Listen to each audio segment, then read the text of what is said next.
Classroom of the elite, जिसे हम प्यार से कोर्ट भी बोलते हैं, उसकी लाइट नॉवल मतलब एक्चुअल स्टोरी में ऐसी कई चीजें हुई हैं जो हमें एनिमे में कभी नहीं दिखाई गई, ना हमें कभी दिखाई जाएगी। बट टेंशन न लो, आज की वीडियो में वो सब एक्सप्लेन करूंगा जो ईयर 1 के अनहेबिटेड आइलैंड एग्जाम में एक्चुअली हुआ था। मैं जानता हूँ जिन लोगों ने classroom of the elite anime देखी है वो इस अपॉर्चुनिटी को मिस नहीं करना चाहेंगे। वेल, मैं अनहेबिटेड आइलैंड एग्जाम के रूल्स एंड उसके फर्स्ट 4 डेज इस वीडियो में पहले कवर कर चुका हूँ, तो जिसने अभी तक इसे नहीं देखा है first go and check it out, link is in description. मैं उम्मीद करता हूँ तुमने अब तक की वीडियो देख ली होगी एंड तुम्हें पसंद भी आई होगी। So let's dive into day 5 and ये वो दिन है जिस दिन सब कुछ बदल जाता है। जैसे तुम सोच रहे हो वैसे नहीं, आयानागोजी ने इधर अपना कोई प्लान एग्जीक्यूट नहीं करा। अगर मुझे इसे सही में एक्सप्लेन करना हो तो मैं इसे बोलूंगा कि it was a giant crap show. Early in the morning सारे बॉयज नींद से उठ जाते हैं क्योंकि अपेरेंटली किसी ने के कुरिजावा का अंडरवियर चुरा लिया था। वाह, बहुत बढ़िया। उधर खड़े हर बंदे को बिल्कुल भी अच्छा नहीं लग रहा था कि उन पे झूठे आरोप लगाए जा रहे हैं, तो वो सब गुस्से में बोल रहे थे कि हमने कुछ नहीं किया है, तुम हमें क्यों ब्लेम कर रहे हो, क्या तुम्हारे पास कोई प्रूफ है। पर इधर अपने भाई लोग जितना भी जोर लगा ले, गर्ल्स बीइंग गर्ल्स, वो बोलती है हमारे पास कोई प्रूफ नहीं है बट हमें पता है ये सब तुमने किया है, क्योंकि इधर और कोई उसे क्यों ही चुराएगा। Are you kidding me? जरा इसकी शक्ल देखो, क्या तुम्हें नहीं लगता कि यही है वो जिसने उसे चुराया है? अपने क्लासमेट से पहले इन लड़कियों को इस पे शक करना चाहिए था। अगर किया होता तो अपने बॉय आयानागोजी को इतनी भाग दौड़ नहीं करनी पड़ती। एनीवेज, वो सारी गर्ल्स उन बॉयज की एक भी बात मानने को तैयार नहीं थी, इसलिए एट द एंड उन्हें अपने बैग्स को सरेंडर करना पड़ता है। बट बैग चेकिंग से पहले ईके नोटिस करता है कि उसके बैग के अंदर वो अंडरवियर पड़ा हुआ था।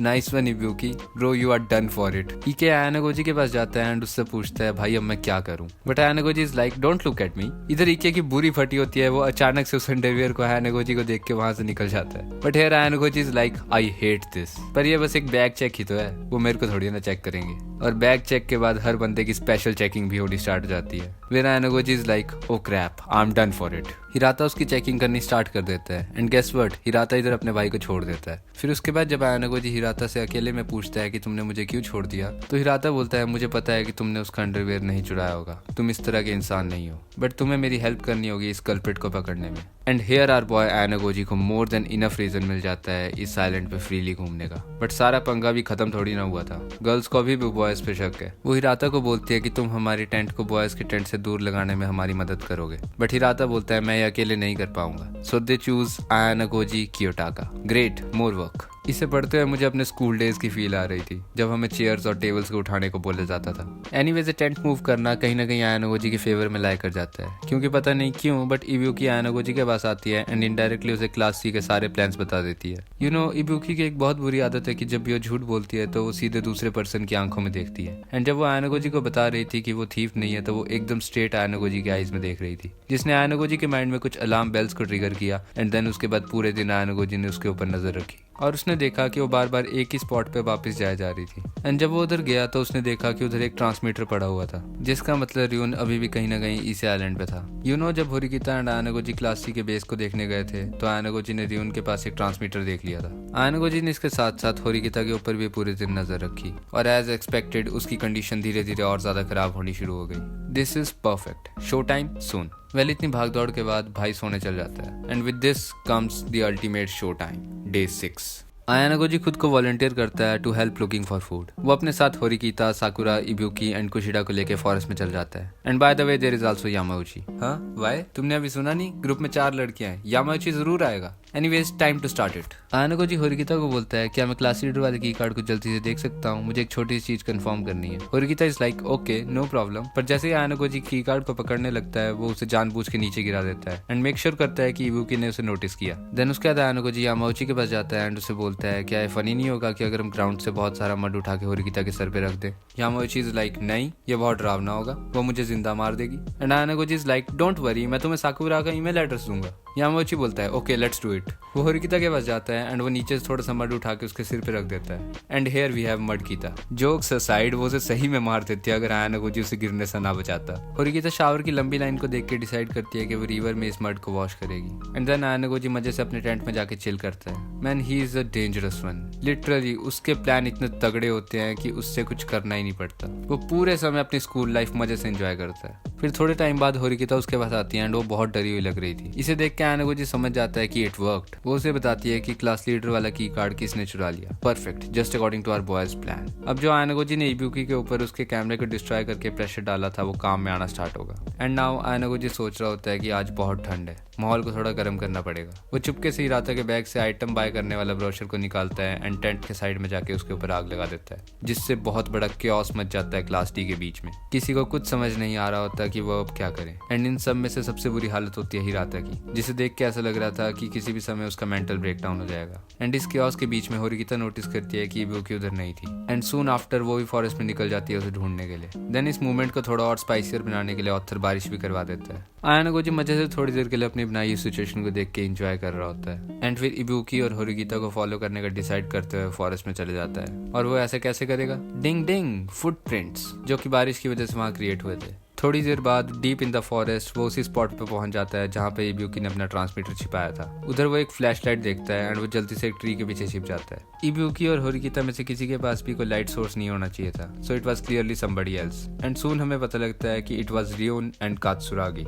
उन दोनों ने बातों ही बातों में अपना उधर सारा प्लान उगल दिया। यूसी क्लास ए के बीच में बहुत ज्यादा इंटरनल कॉन्फ्लिक्ट थी और कात्सुरागी को अपनी क्लास में अपना डोमिनेंस जताने के लिए इस एग्जाम में टॉप पोजीशन लानी क्रूशियल थी। So he ended up teaming up with Ryuen. The plan was simple. Class C वो सारी जरूरी चीजें बाय करेगी जो क्लास ए को चाहिए होगी। So all the luxurious stuff जो हमने बीच पे देखा वो बस 100 पॉइंट्स थे एंड बाकी के 200 क्लास ए के लिए सप्लाईज बाय करने में यूज करे गए। And also class C class A को दोनों classes class D and class B के लीडर्स ढूंढ के देगी।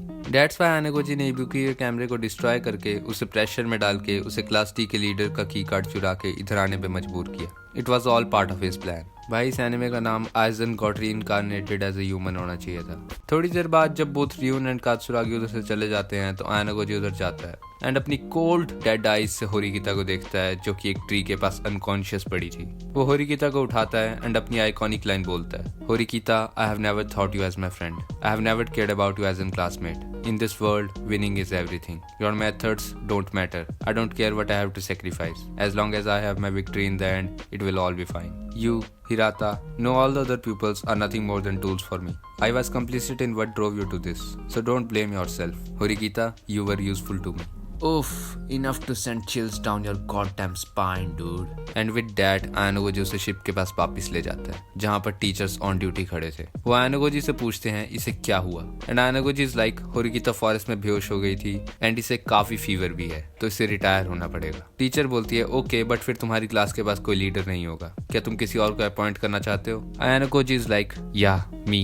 And with this comes the final day, day 7। सारे स्टूडेंट्स बीच के पास एग्जाम के रिजल्ट को सुनने के लिए इकट्ठा हुए थे। आयानागोजी ने पहले ही रात को class A and class C के लीडर्स के करेक्ट नेम बता दिए थे एंड साथ में उसे ये भी बोला था कि मुझे ये सब होरिकिता ने बताए हैं। एंड भाई उधर खड़े सारे बंदे फुली सरप्राइज हो जाते हैं ये देख के कि रियोन अभी भी आइलैंड पे ही था। एंड आयानागोजी इज लाइक, ये तो हमेशा से ही था। And with this they announce the points. So at the last place there was class C with 0 points. और भाई तुम्हें रियोन का चेहरा देखना चाहिए था उस समय। And then comes class A at 3rd place with 120 points. और कात्सुरागी को कुछ समझ नहीं आ रहा था क्योंकि वो बंदा 430 पॉइंट्स एक्सपेक्ट करके बैठा था, बट आर बॉय आयानागोजी ने उसकी सारी एक्सपेक्टेशंस पे पानी मिला दिया। And with that class B comes at 2nd place with 140 points and they were happy as Ayanokoji ने उनको बख्श दिया था। And at last class D comes at 1st place with 225 points.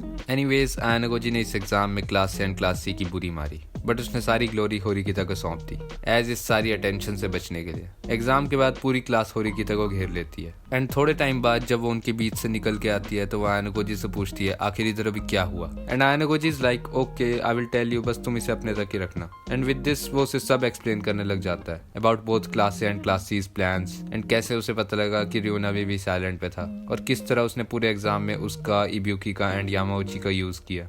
At the end आयानागोजी उसे बताता है कि मैं तुम्हारी क्लास ए तक पहुंचने में हेल्प करूंगा, but only under one condition, do not, and I repeat, do not look into my past. Horikita is like, past smash, just help me out. और इसी के साथ actual battle for class A begins. It was a hell of a volume. I mean सही में volume 3 काफी तगड़ा था। Ireland exam तगड़े ही होते हैं। अब तुम ईयर 2 वाले को ही देख लो जिसे ऑथर ने पूरे 3 वॉल्यूम्स में कवर करा है and it is freaking something else. मेरी फेवरेट आर्क्स में से एक है ईयर 2 का अनहैबिटेड आइलैंड एग्जाम। वेल अगर तुम चाहते हो कि मैं इसके और भी वॉल्यूम्स को कवर करूं देन कमेंट्स में प्लीज एक्सप्लेन वॉल्यूम 4 लिख देना। So that's it for this video. But अगर तुमने ब्लीच देखी है देन तुम इन दोनों वीडियोस को जरूर देखना चाहोगे। ट्रस्ट मी, ये वर्थ इट है। उम्मीद है तुम्हें ये वीडियो पसंद आई होगी। नेक्स्ट वीडियो तक के लिए गुड बाय।